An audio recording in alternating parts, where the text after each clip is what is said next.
Welcome back, and thanks for attending the second part of the training, focusing on how to create a safe environment for patients where they can discuss domestic and sexual violence and reproductive coercion. I want to start with a quote from Futures Without Violence, that success is measured by our efforts to reduce isolation and to improve options for safety.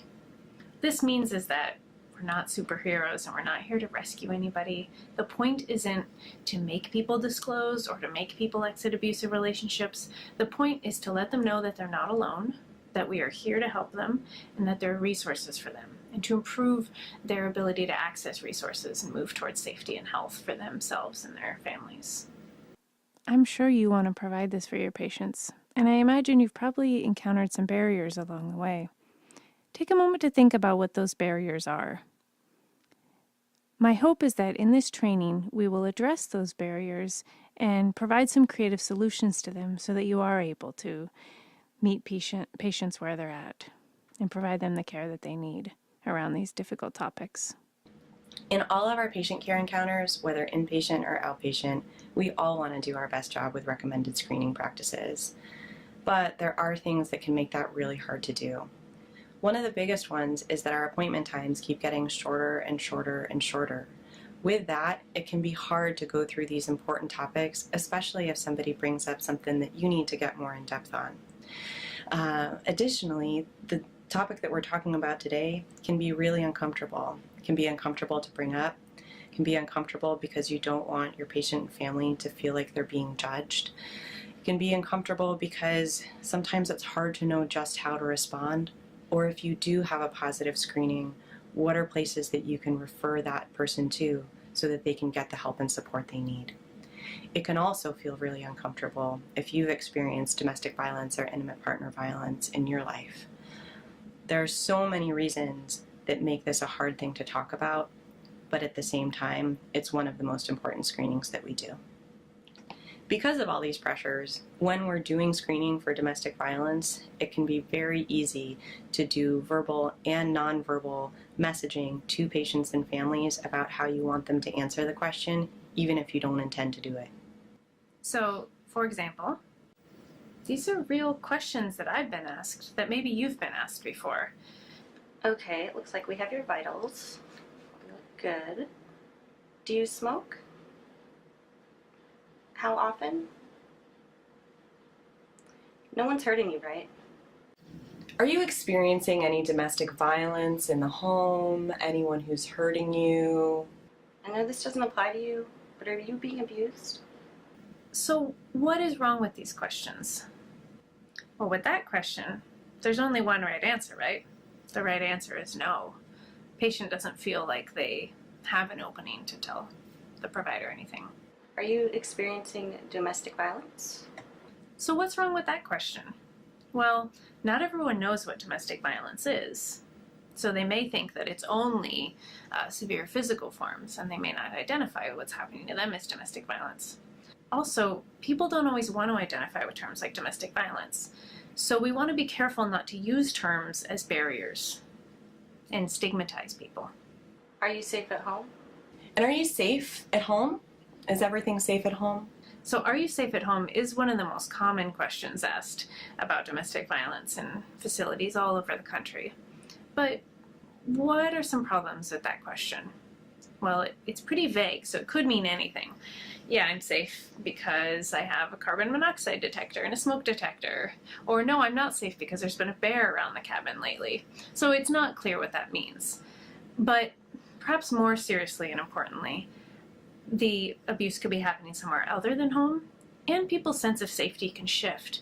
So yeah, I guess I'm safe at home. I'm safer now than I was when I lived on the street and I was being raped, right? Or I'm safer now because he hasn't used the gun recently.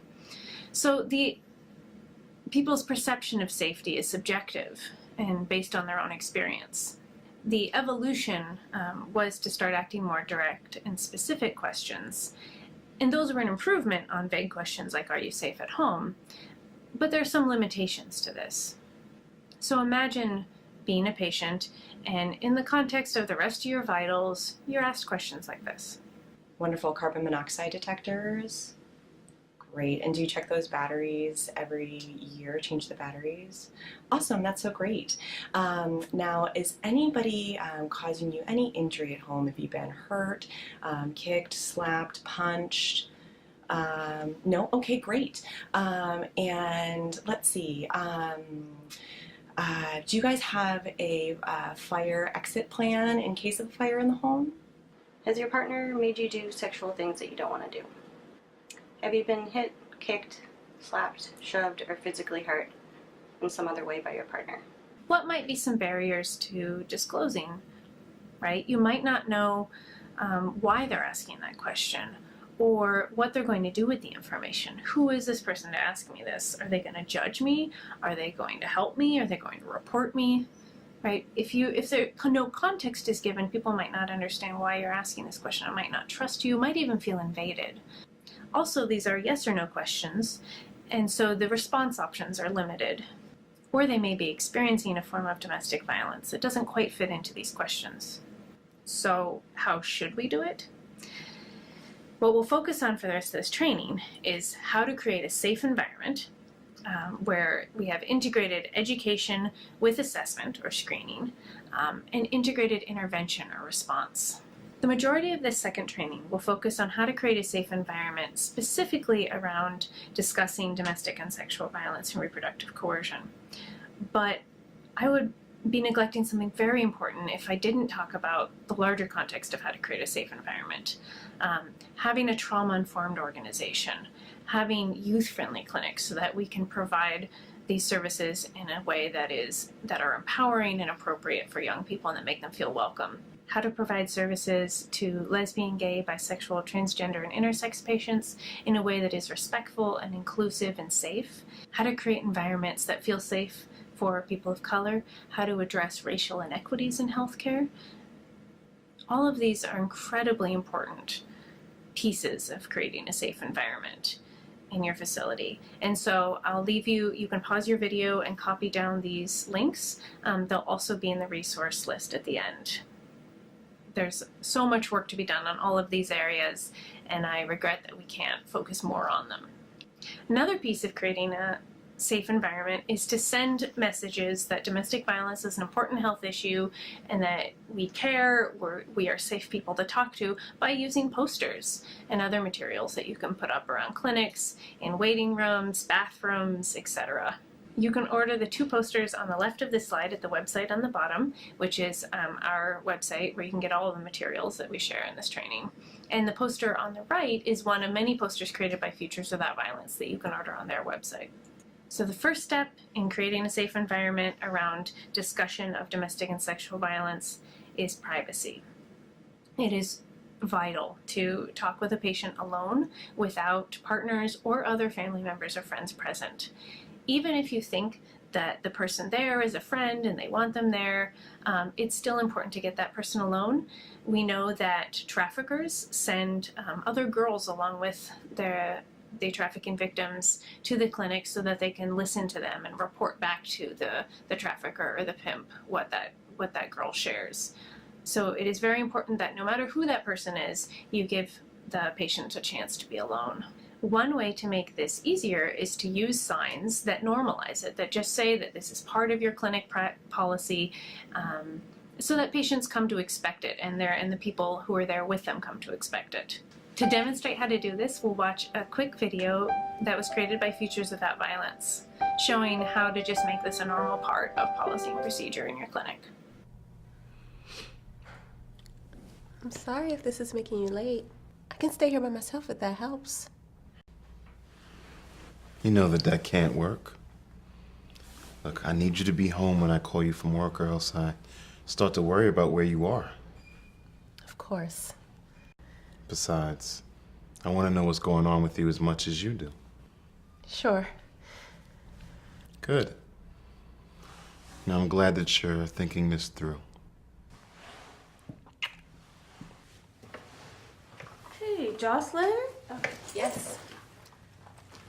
Oh, good. And you are? I'm Jocelyn's husband, Michael.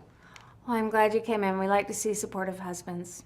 Now I'm going to take Jocelyn in the back and we'll come get you later on in the visit, okay? Well, I figured since I am her husband, I'd be able to go back there as well, especially since I came with her today. Besides, I'm worried about the symptoms she's been having. He is. I'm sorry, it's just clinic policy. We always see the patients first by themselves and then come back and get friends and family later afterwards. Oh, okay, that's disappointing. All right, I'll be here waiting for the callback. Great. There are magazines in the corner, I think Men's Health and People. That's okay. I'm fine. Jocelyn, come on back.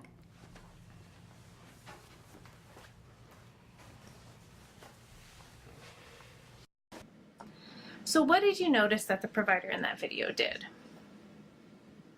Right, she remained calm, matter of course, assertive, but non-aggressive in her communication. She validated that the partner was there and that they like supportive partners to be there, but was very clear in not letting him come in. Do you think that this is something you can do in your clinic? Think about what are the barriers and how to make this work. It's also important to see adolescent patients alone. And there can be some barriers to doing that. Sometimes parents are protective and they want to stay with their children. So Dr. Maragachik will give an example of how she talks to parents about it.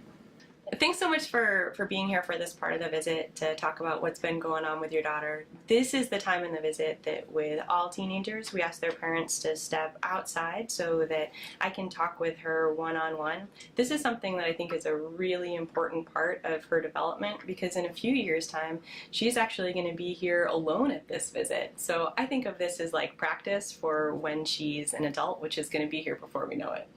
Sometimes you may join the patient when they're already in the room with their partner or someone else, such as when they're hospitalized, or for some other reason it may be difficult to get the patient alone.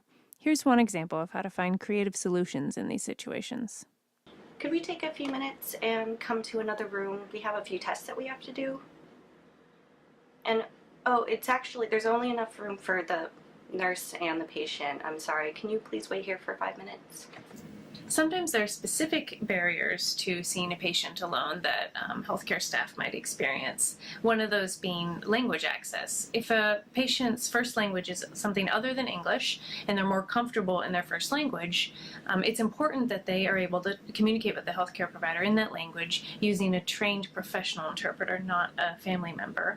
Often they will bring family members or a family member will want to accompany them to provide that translation, but it's important to see the patient alone with a trained interpreter for multiple reasons, including their safety. It's also required by the law. In many cultures, including Alaska Native culture, a lot of people tend to want to be with their family members and advocate for them during hospital visits. And we honor that, you want to respect that, but the important thing is that you do have that time alone with your patient. We know that people experiencing disabilities are also at a much higher risk of experiencing abuse and violence than other communities. It's important to know that even if your client or patient experiencing disabilities does have an advocate or direct service professional with them, you do have the right to see your patient alone. Oftentimes, the abuse is perpetrated by a caregiver or a family member, so it is important to get the time alone with the patient to work with them and to talk to them and be able to provide a safe environment for them to disclose violence or talk about issues that they are facing. Because this is an important issue that we would like to address, please pause the video and copy and paste the link and check out the resource page at the end. So, returning to implications for policy and practice in your facility, one of the recommendations would be to create signage that indicates that you room patients alone or that you see patients alone for a portion of every visit, and that you create a patient flow that allows for that, so that your standard way that you room patients and the order that they're seen in involves some time with them alone. If you create this, if it's part of policy, then it's much easier for you and it takes some of the burden off of you as a provider to have to ask someone to leave the room. The more institutionalized it is, the easier. What you're looking at is the first panel in a comic that I drew to illustrate this process of using the safety card. And this first step, once you have a patient alone, is to review confidentiality, what it is that you have to keep confidential and what that means, and the limits of confidentiality. You want to do this in a conversational tone, easy to understand. You want to do this out loud, which is standard practice in behavioral health and victim services, but not always in healthcare. You want to do this out loud in a way the patient understands because people don't always read the paperwork. And it can help build trust to tell people that even if they disclose to you about drug use or alcohol use, that you're going to keep that private. Especially in a small community, people might be worried about gossip, about you sharing their medical information with others, and so you have a chance to reassure them that that is not something you're legally allowed to do. It's also really important to talk about those limits of confidentiality, the things that you have to report, because you don't want someone to trust you and open up to you and then feel blindsided by you having to make a mandated report. So you need to tell them about the limits. So the limits of confidentiality, right, the things you do have to report, include child abuse, children who are exposed to abuse such as domestic violence, abuse of vulnerable adults, and that means adults who are not able to protect themselves, seek safety, or make reports themselves. So adults who are not mobile and are kept away from a phone where they could call for help, or adults who are experiencing dementia and are unable to ask for help. The vulnerable adults who are being abused, you do have to report. If somebody is suicidal or homicidal, going to harm someone else. And for healthcare providers, you have to report knife or gun or other weapon injuries, life-threatening injuries, and burns over a certain percentage of the body. And that's specific to healthcare providers, that last one. Because mandatory reporting is such an important issue that we can't cover in as much depth as I would like to in this training, here are some additional resources, so please pause your video and copy these links. They're also available in the resource page at the end. We'll watch a brief video created by Futures Without Violence to show what can happen if you don't talk about the limits of confidentiality beforehand and someone feels betrayed. Carla, please wait. Go to hell. Oh, What was that? I just totally screwed up. What happened? I'm an idiot, that's what. Why, Sophie? What just happened? I've been running late all day, okay? It's been one of those days. Anyway, so I walk in this room and the poor girl is sobbing. So I say, "You look like you're having a hard time. Can you tell me about it?" So she tells me about how she's in a fight with her boyfriend. Then the whole story comes out, complete with forced sex, controlled behavior. He didn't even want her to come to clinic today. He was texting her the whole time. Hurry the heck up. Anyway, so after I dry her tears and I tell her that everything's going to be okay, of course I have to tell her that I'm mandated to report the forced sex. She flipped out. She said, "I thought this was confidential. My friend told me to come to you because you're so nice. Please, you can't do this. My mom is sick. My dad is going to kill him, like for real. I came here because I thought you were going to help me. This is not helping me. You're making things worse." Ugh. Oh, I am so sorry, Sophie. What could the provider in the video have done to avoid that problem and to have been able to continue giving care to that patient? Yeah, and she could have disclosed to her at the beginning of the visit what was confidential and what were the limits of that confidentiality. And some people say, well, if you do that, then nobody will talk to you. But there's a trade-off, sure. They may not talk to you, but at least they're making the choice not to talk to you rather than telling you something and then feeling betrayed and having their control taken away. In the context of an abusive relationship, they've already had their control taken away. So we want to allow them to make that choice in an informed way and have you, as the healthcare provider, be a trusted person that they can continue to come back to. Numerous times I've told people that I have to make a report if I hear certain things, and they still tell me those things because they want the support. When I meet with teenagers, either in a group or alone, the way I like to say it is I tell them, I want you to know that everything we talk about today is private. That means that I can't share it with anyone except for the people directly involved in your care, not even with your parents. There are a few exceptions to that though. If I hear that you or someone else under the age of 18 is being abused or being exposed to abuse, then that's the kind of thing I do have to report. Or if you're going to hurt yourself or hurt someone else. And that's because it's my job to keep young people safe. So if you want to share something like that with me, I'm happy to help make a report with you. If you do think of something and you don't want to share it, then I'll be giving you some phone numbers that you can call anonymously and ask questions. So we've been talking a lot about your health, and the next questions that I'm going to ask you are also about your health, but these are questions that the answers are between you and me and other members of the healthcare team while you're here in the hospital. The only exceptions to that would be if you let me know that somebody is hurting you or that you're concerned you might be at risk of hurting somebody else. And in that case, I'd have to let somebody know just to make sure that everybody stays safe. As much as we want young people to be safe, we do need to give them options and maintain their trust.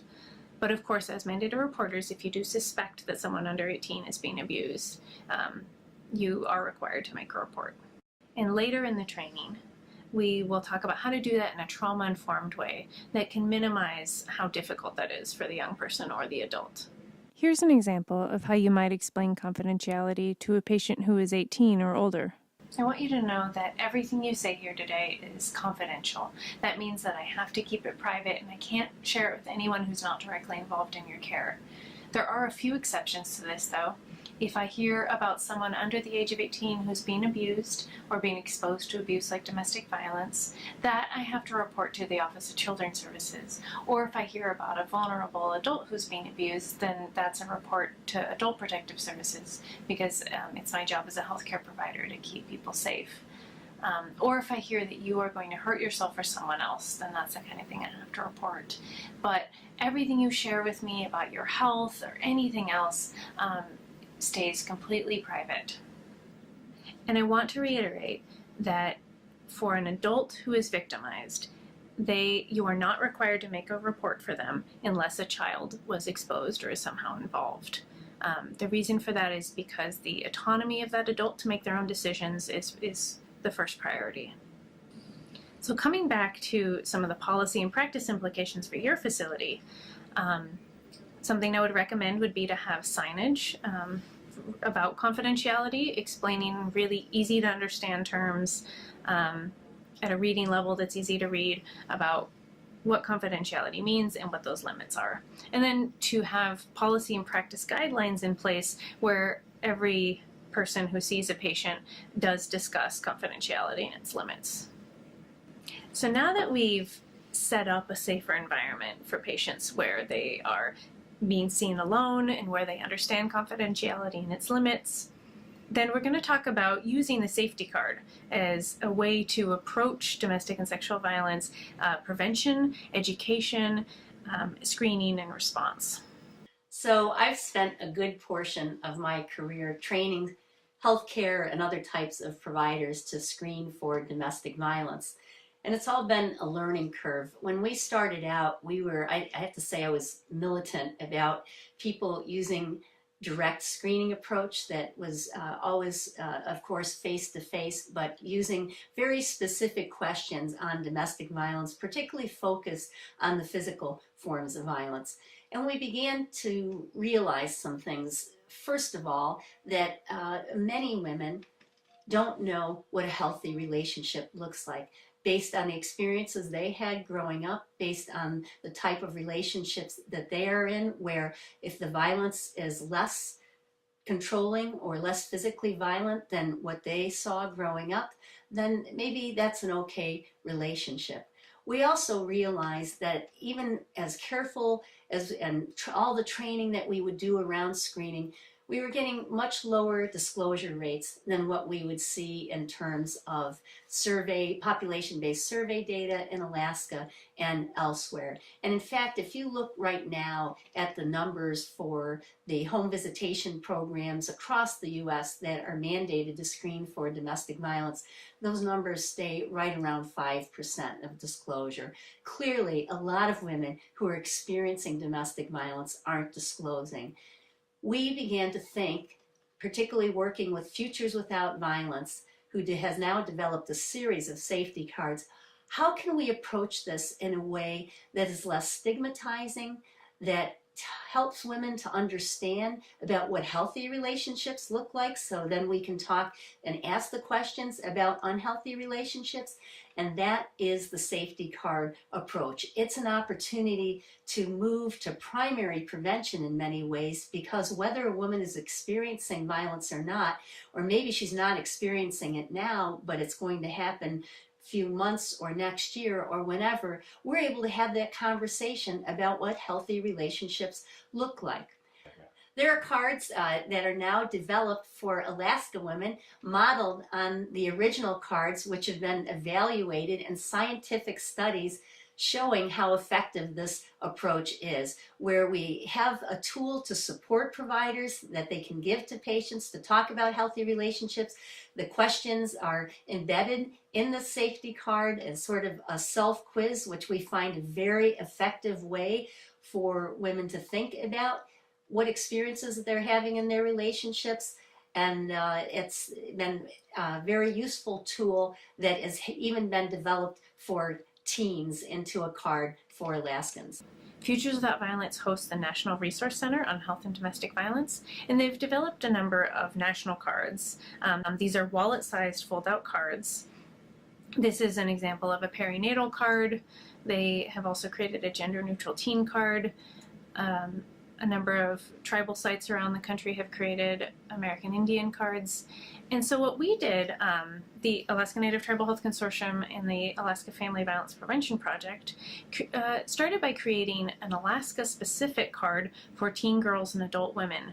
And then in partnership, the same two organizations in partnership with the State of Alaska's Adolescent Health Program, created a gender-neutral teen card. And both of these cards were created with feedback from hundreds of Alaskans through focus groups. The language, the content of the cards is very much shaped by the young people around Alaska who participated in these groups. We'll go through the content of each card so that you know what tools you have at your disposal. The We Are Worthy card for teen girls and adult women starts off by explaining what a healthy relationship is. We know that many people, especially if they didn't grow up with a healthy relationship, don't know what one looks like and what their rights are and what they're entitled to. So using a self-quiz format, kind of like a magazine or online quiz, the patient is able to ask themselves these questions and see what a healthy relationship would look like. It also asks questions about unhealthy relationships. And what you'll notice is that it says on bad days, because many people who are in abusive relationships don't identify it as an abusive relationship, or might say that it's not always that way. And so we want to say that if these things, even if these things only happen on bad days, you still don't deserve them, and it's not your fault, and that you can get help for those things. So we give some examples of unhealthy relationship, including making me do sexual things I don't want to do, right? That sexual coercion we talked about earlier, or try to get me pregnant when I don't want to be. And so this is where one of the ways you can bring up reproductive coercion. As you'll see in the bottom of this panel, we talk about how your healthcare provider or counselor can support you, and you can get confidential help with birth control that you can control. And so this is how we're giving the message that there are options for safer methods of birth control, which we'll talk about more in the third training. This card also tries to make the connection between stressful or unhealthy relationships and health behaviors. So we want people to understand that if they are overeating or not eating enough or using substances to cope, having trouble with sleeping or depression or suicidal ideation, that can be caused by stress in their relationships, and that we want them to know that they can get support for those things and it's okay to ask for help. Again, this language came from the women and girls throughout Alaska who participated in focus groups. And they said the most important message for them was that it was okay for them to ask for help. They felt like they were getting the message that they had to deal with these things on their own, and we're saying that they don't have to, that they're not alone. This panel addresses people's rights to their body and sexual assault. And the feedback that we got, especially from teenage girls, was that this was the most important panel for them, because this addresses sexual violence by any perpetrator, not only a partner, and addresses what their rights are. that if they don't want to do something sexual, they don't have to. And it also addresses that if somebody was sexually assaulted when they were blacked out, drunk, that is not their fault. Victims are often blamed if they're assaulted when they're drunk, and we want to share the message that they are not to blame, that it's not their fault, and that they can get help. This panel was really important to add in this Alaskan version because we do have a lot of fetal alcohol spectrum disorder, and we wanted to figure out a way to address it in its relationship with domestic violence, like we talked about in the first training. We wanted to address it in a non-judgmental and supportive way, to let people know that they can get help to get safe and to stop drinking. We also wanted to just give some information about the effects of drinking during pregnancy, which most people know, but to talk about the effects of drinking if you're having unprotected sex or planning to become pregnant, the effects of alcohol before you know that you're pregnant. We also mentioned breastfeeding. We want women to breastfeed. It's so important for women to breastfeed, and we don't want to discourage anyone from doing it. So this is a way for you as a provider to bring up a conversation about how they can breastfeed safely. If they are going to drink, how to plan that out in a safe way so that they're not giving alcohol to their baby through their breast milk. This was the hardest panel to write because it's really hard to talk about drinking and pregnancy in a non-judgmental way. But we got feedback from 110 girls and women on how to make this sound non-judgmental and supportive. And since releasing the card, the feedback we've gotten is that it does so in a dignified way. And so I hope that you can use this as a tool to talk with patients. This panel addresses the kind of support that an advocate can offer and how someone might use an advocate to move forward with their own life goals. The back panel of each card has national domestic and sexual violence hotlines that people can call 24/7, and they can either talk to someone in Texas or wherever the phone is answered, or they can be routed to their local organization. So if, for example, you have a patient who wants to speak with an advocate in Yupik, they can be routed to the Tundra Women's Coalition and speak with someone there who is fluent in Yupik. Also, the National Domestic Violence Hotline provides services in 170 different languages. Language access should not be a barrier to getting help, and in this case, it isn't. There's also a version of this card that has regional phone numbers on the top, and you can order those cards for your region on our website. Now we're going to talk about the gender-neutral card for teenagers called Getting Together. This card was created with feedback from 113 youth from all across Alaska, representing every major racial group, and about half boys and half girls. Unfortunately, we were not able to hear from any transgender youth in the feedback process, but we did do as much as possible in language and imagery to make this card completely gender neutral. This is very important because youth of any gender expression, and any sexual orientation deserve to have healthy relationships, to know their rights, to know the rights of others, and to know that they're not alone and there's help. In healthcare, we can create a safe and inclusive place for youth, no matter who they are. We begin again with what a healthy relationship is, because this is not only an intervention, it is a prevention tool to teach youth about healthy relationships and what they and everyone else has a right to. So the questions are like a magazine or online quiz that the youth can ask themselves about healthy relationships. And what you'll notice is that the first 4 questions relate to any kind of relationship a young person might be in. And this was really important to the youth we got feedback from. They wanted this to apply to not only romantic or sexual relationships, but also relationships with family and friends. The last question is specific to a sexual relationship. In the next panel, we go through what an unhealthy relationship is and give examples, again, that pertain to multiple kinds of relationships, because many of the youth we talked to had been victimized by someone other than a dating partner, or both a dating partner and someone else. So we wanted to make it apply to any kind of abuse that they might be experiencing. What you'll notice on the bottom of this card is that it also addresses not only potential victims, but potential perpetrators of abuse. We want to help young people have healthy relationships no matter where they're at. And as it says, there's help for you too. The Teen Dating Violence Hotline, which has its number on the back of the card, will help young people who are victims of abuse, or who are perpetrating abuse, or who just have questions about relationships.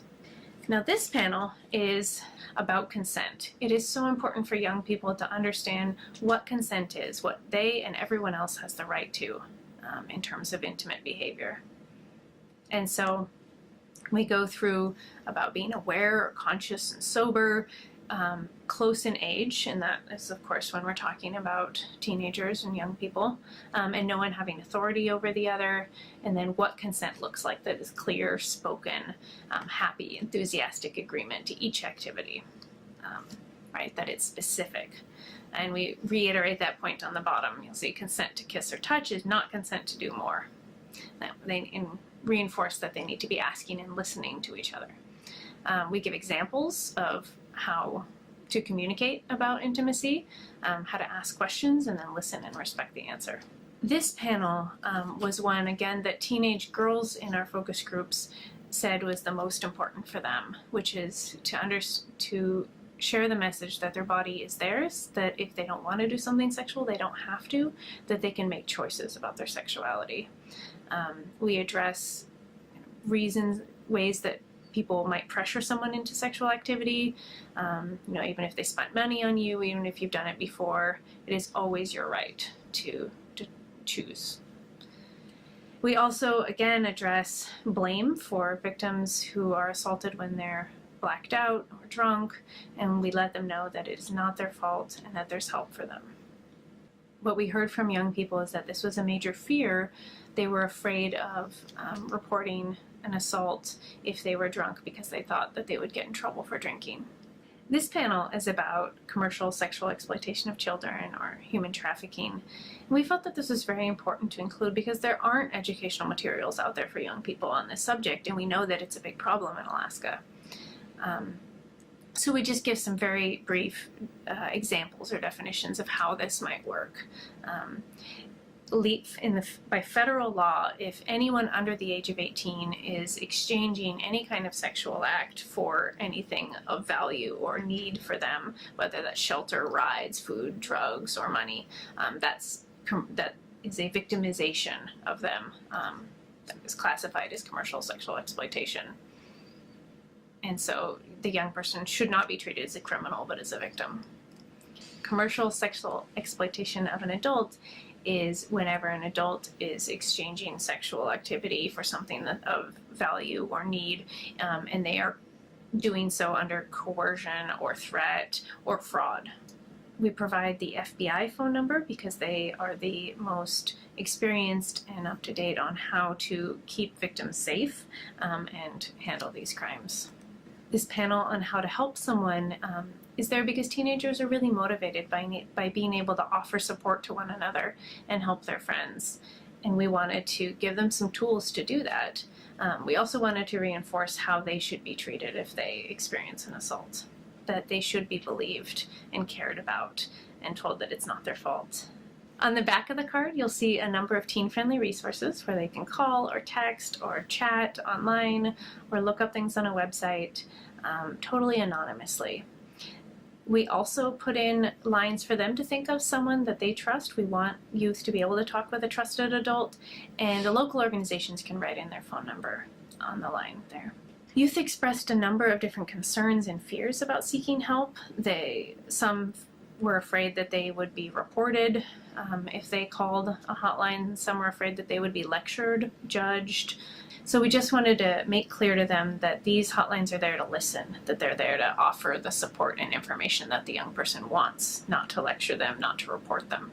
You can order both the Getting Together card for teens of any gender and the We Are Worthy card for women and girls on the Epicenter's Healthy Families page. The website is at the bottom of the slide. With the We Are Worthy card, you can select the card that has the name and phone number of the shelter in your region. This universal approach using the safety card for integrated education and assessment is something that we're recommending for teens of any gender and for women based on the Institute of Medicine's recommendation and the U.S. Preventive Services Task Force recommendation. We will talk about screening for specific injuries or types of visits, and in those cases you would certainly want to screen men when indicated. Also, if you were interested in this same safety card integrated education and assessment approach for adult men, you could use the Getting Together card, or you could use this card that was created by tribal sites working with Futures Without Violence, and this is a gender-neutral adult card about reproductive health and safety and relationships. You can order it on the Futures Without Violence website. And it is important to give this card and to offer this opportunity to every patient, even if you know the patient well, because we don't always know what's going on behind closed doors. We may think that we can identify patients who are being abused and patients who aren't being abused, but we can't always, and we want to give that opportunity to anybody who walks in. Now we're at the second panel of the comic. So after you have reviewed confidentiality and the limits of confidentiality with the patient, created a safe environment, how do you introduce the card and use the card to bring up the topic? So for example, you might say, we've recently started giving this card to all of our female patients. I'm not sure if you've seen it yet. It's kind of like a magazine quiz or an online quiz where you can ask yourself these questions and read information, positive messages, and it has some phone numbers on the back. You can take as many as you like for your friends and family. So take a look at it, please. We've started to give this card to all of our patients recently. It's about relationships, healthy relationships, unhealthy relationships, intimacy, your body, how to help a friend, and it has some phone numbers, websites, and places you can even text if you have questions or concerns or want to get help for yourself or someone else. You can take as many as you like for your friends and family, but I want you to take a look at it now. Did you notice in the examples that I didn't use the words domestic violence, sexual violence, dating violence, anything like that? So there's a reason for that. Terms can be barriers. So for example, a colleague of mine went to go get her yearly, and they offered her a card, one of the National Futures Without Violence cards, and they said, here, we're giving this card to patients, it's about abusive relationships. And my colleague wasn't in an abusive relationship, so she didn't take the card. It was an opportunity that was missed, because even if she weren't in an abusive relationship, she could still share it with friends and family as a prevention tool. And if she were in an abusive relationship, she still might not have taken it, because not everyone wants to identify with that term. So we introduce things in a more normalizing, more broad, and less stigmatizing way, so that we can make sure that they take that card if it's safe for them to take it. We normalize so that people don't feel singled out or judged, so we're not saying, I think you look like someone who's being abused, but rather this is something we do for all of our patients, which lets them know that it's a major health issue and that they're not alone, and we want to tell them why they should read the card. One thing I've heard from providers is that if they had a different practice before and they're starting to use the card, they like to explain that this is something new that they're beginning in the clinic, and that makes it feel more comfortable and explains to the patient why all of a sudden they're getting this card.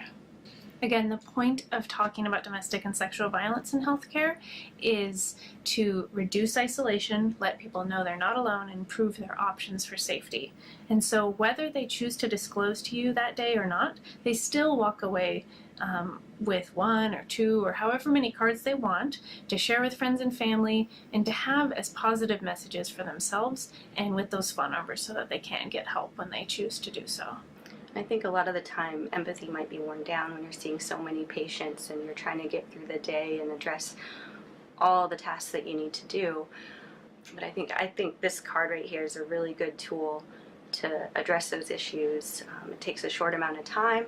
It takes the discomfort out of talking about something you might feel uncomfortable talking about, but you're still addressing the underlying issue that patient really needs you there for, and provides a lot of resources to really increase the access to care that your patient might need. Now we're at panel 3 of the comic, which is about reviewing the card with the patient or letting them read it. So you might want to let the patient read the card while you're logging into your electronic health records or charting, or the nursing assistant might room the patient and then let the patient read the card while they go and get the provider. The exact patient flow and how this card will be used is something that you'll want to figure out for your facility. In considering whether you want the patient to read it alone or review it with the patient, you'll want to consider literacy, cognition, age, the first language of the patient. There are numerous considerations. What we know is that the average reading level of people in the United States of America is 8th grade reading level, and for those who are on Medicaid, it's 5th grade reading level. And so it shared that the We Are Worthy card is written at a 6th grade reading level, and Getting Together is written at a 3rd grade reading level. And what we found in the piloting is that high school students understood Getting Together card. The middle school students needed a lot of support and scaffolding to understand it. And almost all teenagers, when we asked them, said that they would prefer that their provider read it with them rather than let them read it on their own, because they wanted that support in understanding it. In terms of first language, it is required by law in healthcare that patients whose first language is not English or who are more comfortable in a language other than English are provided with trained interpreters, either in person or on language lines, rather than using family members or friends. And a trained interpreter can help with the information in the card. Also, if your organization would like to translate the card into another language, we'd be happy to share the document with you so that you can do that. For patients who have intellectual disabilities, the card can still be useful, but will probably require reading it with the patient and explaining it. But it is a useful tool for people who have intellectual disabilities, including FASD. Research shows that healthcare providers tend not to talk to patients experiencing disabilities about life issues and life events, including relationships. One tip that I would give to providers on working with people experiencing disabilities is just to talk directly to the patient, no matter who they are, and to treat them with dignity. Here are 2 different examples showing how you might have the patient review the card on their own or review it with them. I'll give you a few minutes to read this while I go get the provider, and then when she comes in, you 2 can talk a little bit more about it. It's really important that all of our teenagers get this information, so we want to make sure that everyone understands it. Would you prefer that I read it out loud while you read it, or that we take turns reading it? How do you want to do it? So we're at the 4th panel of the comic, which is about screening. And what this illustrates is an approach to screening where it's a general approach. So they get to review the card, and then you just simply ask, do you have any questions about what we talked about? Okay. And are any of these things an issue in your life? This is one approach you can take in your organization, is that instead of asking direct questions, you ask this general question where they are invited to talk with you about anything in the card that struck a chord with them or that they are concerned about. You can do this in addition to or before using validated screening tools to ask direct questions, or you can do this in place of that. That is going to be up to your facility to decide. If you are going to use a standardized screening tool, one of the tools that Futures Without Violence recommends is the relationship assessment tool, because it allows the patient to think more about the subjective experience, the felt experience of being in an abusive relationship, rather than asking them specific questions about what kinds of abuse they experience. And patients find this to be a little bit less invasive and a little more accurate.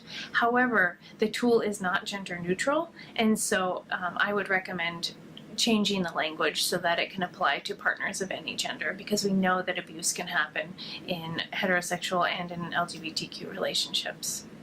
So we're back to thinking about policy and practice implications for your facility or your clinic.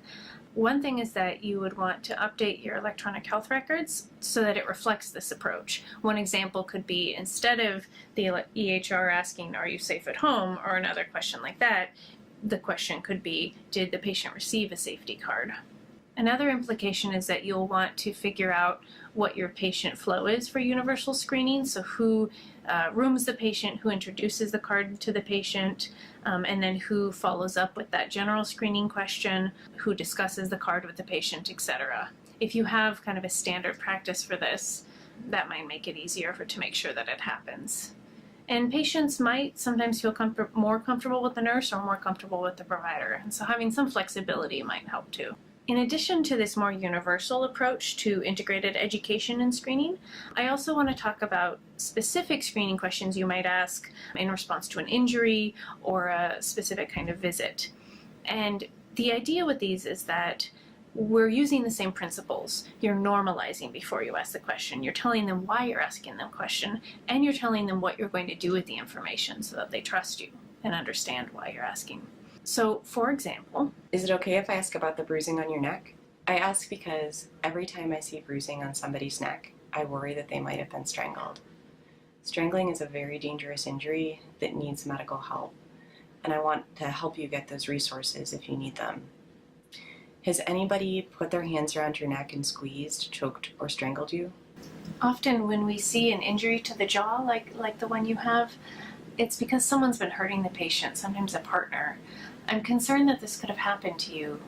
Did your partner hurt you?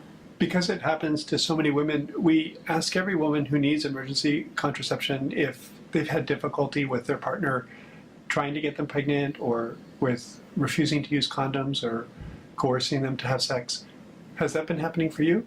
Every time a patient comes in for an HIV or STI screening, we ask every patient if they feel comfortable talking about condoms without feeling afraid with their partner. So, do you feel comfortable talking about condoms and safe sex practices with your partner? In all of these examples, you're making clear to the patient that you ask all of your patients these questions because it's an important health problem. And you give them the opportunity to break that silence, break that isolation, and let them know that they're not alone. I want to share this quote with you to show why what you're doing is so important.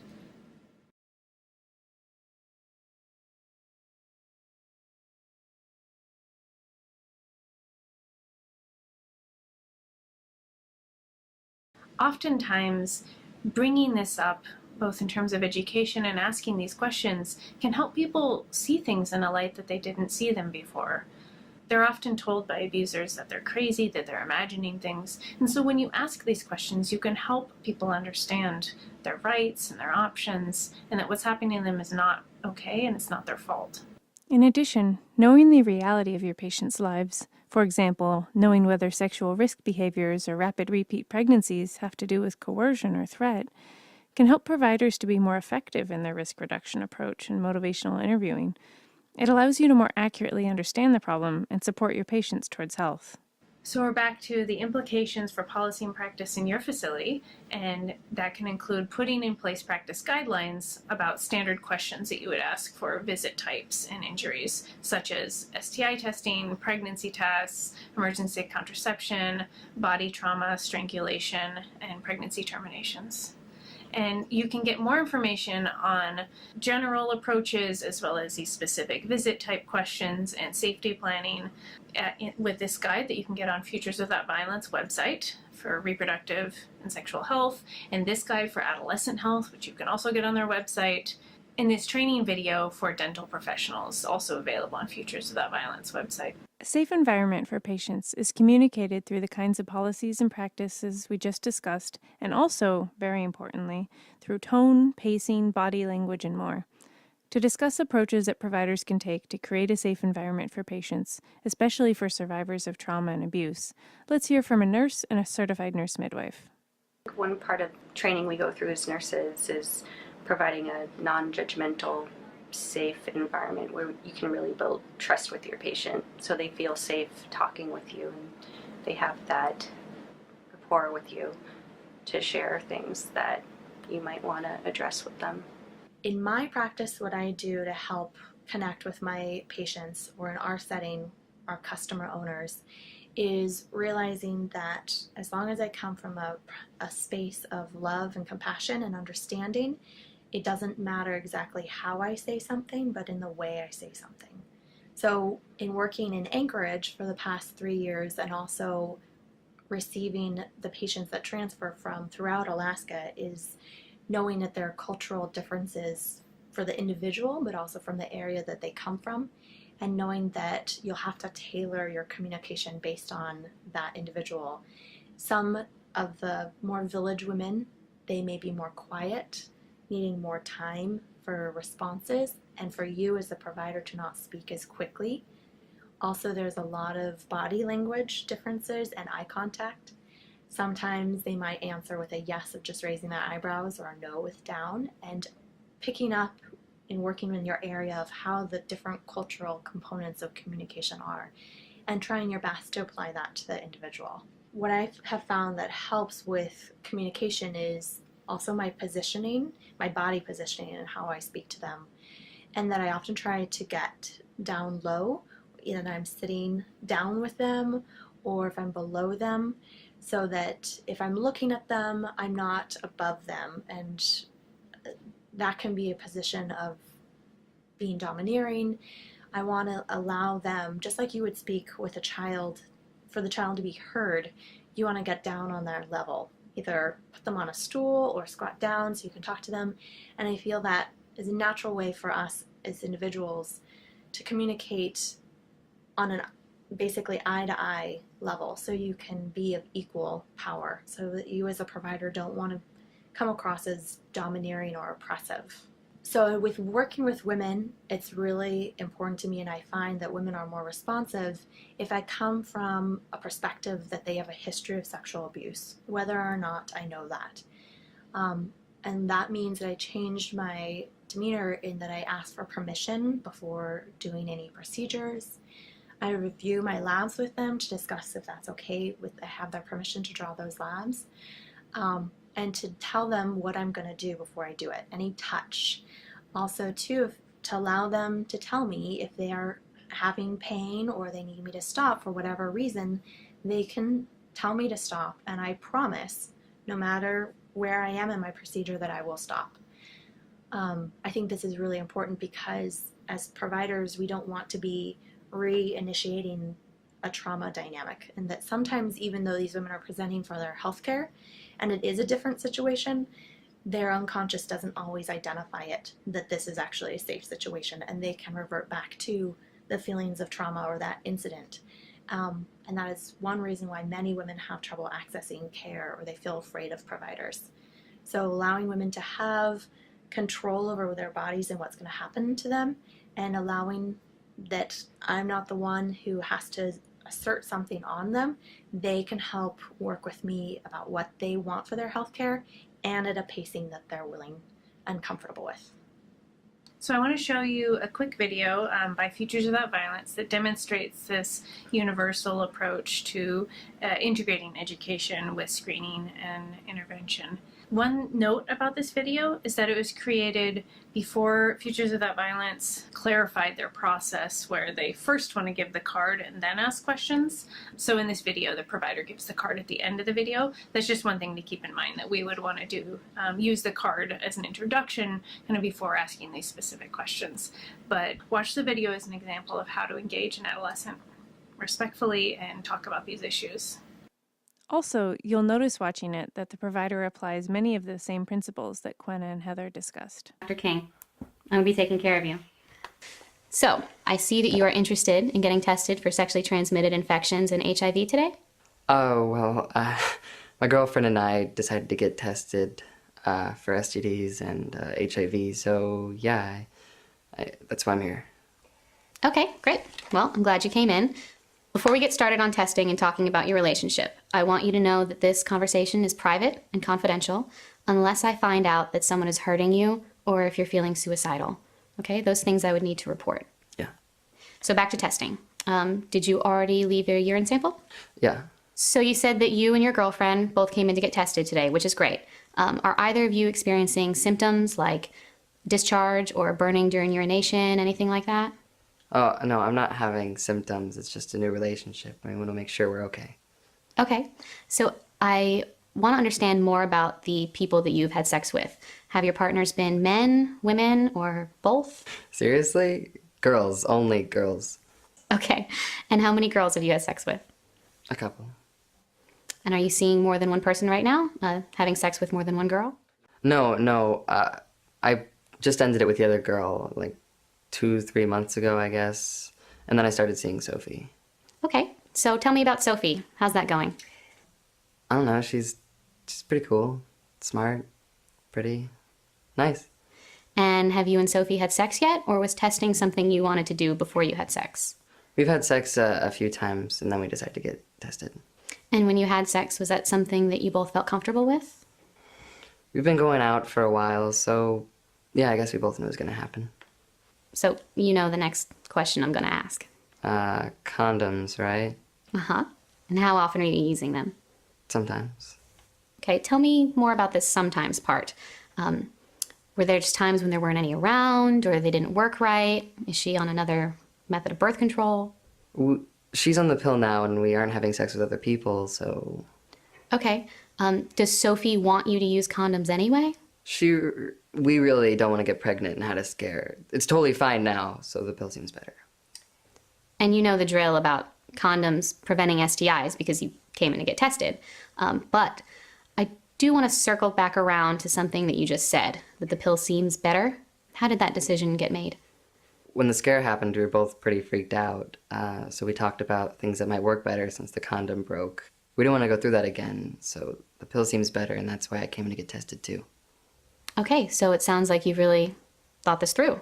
And good job talking to her about condoms and getting tested and birth control. That kind of communication is really important for a healthy relationship. Let's say she misses a few pills. You know, she forgets them. It happens.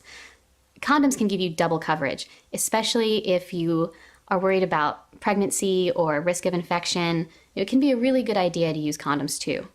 So, do you think that that's something you would feel comfortable talking to her about? Are you open to the idea of using condoms as a backup? Yeah, I guess so. I mean, we got so focused on the pill that we stopped talking about condoms. Okay, well, that happens. Here's some insurance. Thanks. It sounds like you really do care about her and that you really respect her. And asking about condoms is a way of showing her that you respect her. On that note, I do have this card that I'm giving to all of my patients. It's sort of like a magazine quiz. It talks about healthy and unhealthy relationships and how you can help a friend if they have trouble with them. Okay, yeah, thanks. So I'm just going to do a quick HIV test, real simple. And, you know, if anything else comes up for you, you want to talk about condoms, you're getting tested again, anything, you can always feel free to come back. You know, I know a ton of guys who just feel like there's nowhere they can go to get their questions answered. But really, this clinic is as much about helping guys figure out how to have healthy and safe relationships as it is about helping girls. Okay, thanks. You're welcome.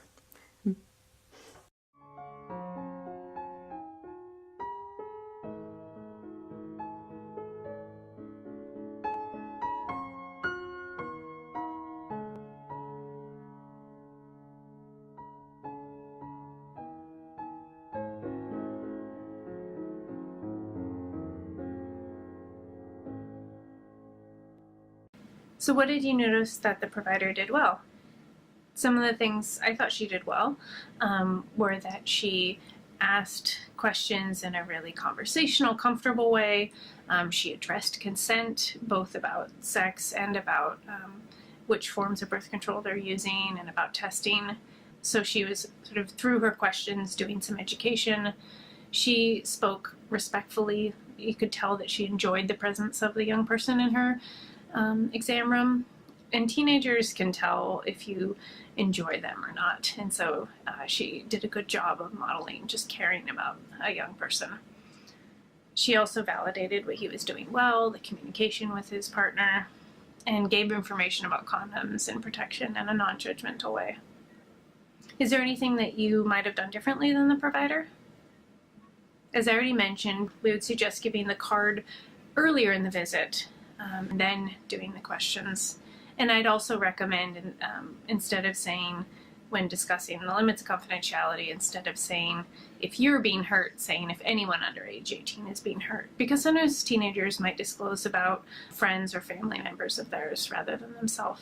I hope this is a useful example and that you can incorporate some of these practices. So in part 2 of this training, we've addressed how to create a safe environment. We talked briefly about and I gave some resources for how to create youth-friendly clinics, trauma-informed facilities, address racial inequities and racism, and have an LGBTQ-friendly clinic. And so you have those resources, but in the training we addressed how to see patients privately and alone, how to address confidentiality and its limits, and then how to bring up these topics in a way that provides education and validating messages, and gives people the opportunity to talk with you about domestic and sexual violence if they choose to, using the safety card. In part 3 of the training, we'll talk about how to respond to patients if they don't disclose or if they do disclose.